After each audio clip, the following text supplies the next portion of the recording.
2018's been a really good year for Compass and a very important year as well.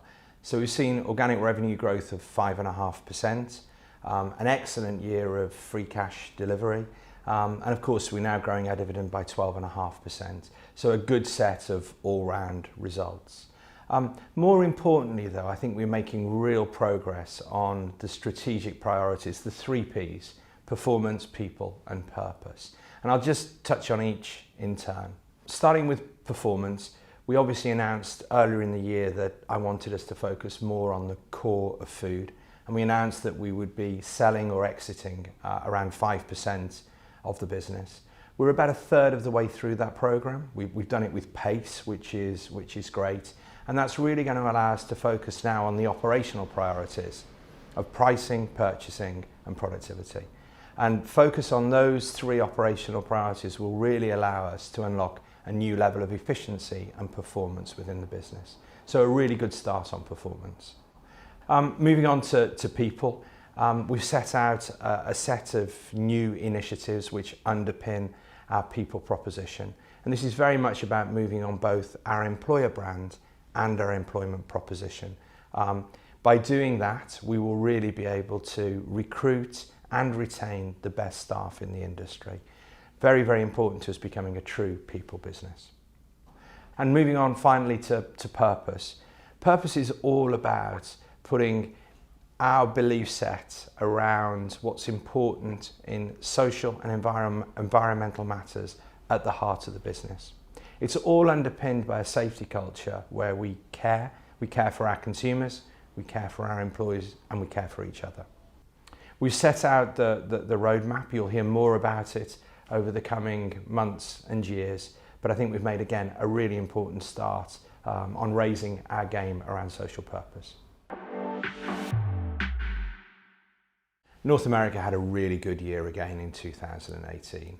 Organic growth of 7.8%, which is quite simply excellent. We've seen retention rates of 97%, so of course we're doing all of the right things around quality and service with our clients. We held margin at above 8% for another year despite some significant cost pressures. So it's been an all-round strong performance from our North American business. And I think most pleasing of all is that the growth is broad-based across all sectors and all subsectors. And that gives us real confidence around the sustainability of that growth for the future.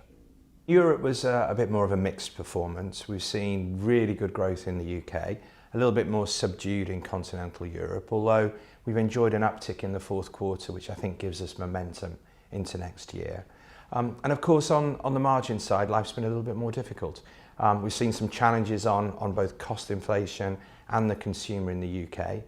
As always, we've taken the actions in the first half. And I think we're pleased to see that we're getting the benefits of those into the second half and should underpin our performance as we go forward.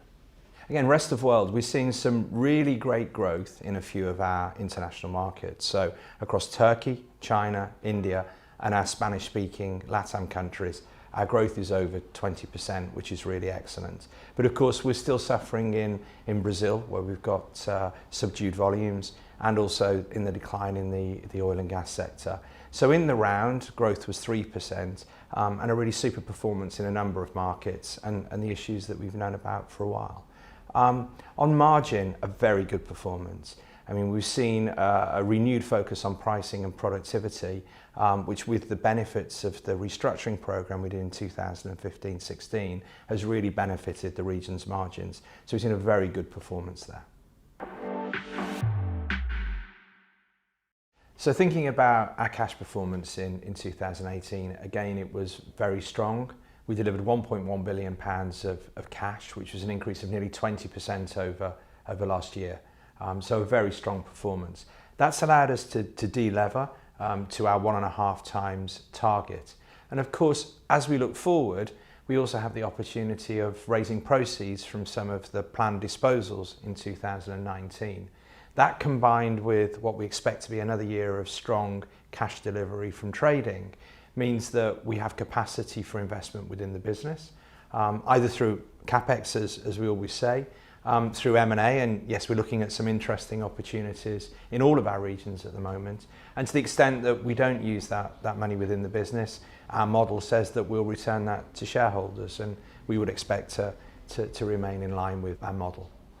In terms of trading, as we look into the next year, I mean, we're very positive. Our expectations are positive, and we expect growth to be in the middle of the 4 to 6% range, with some modest margin progression. So that will be another strong year in the Compass story.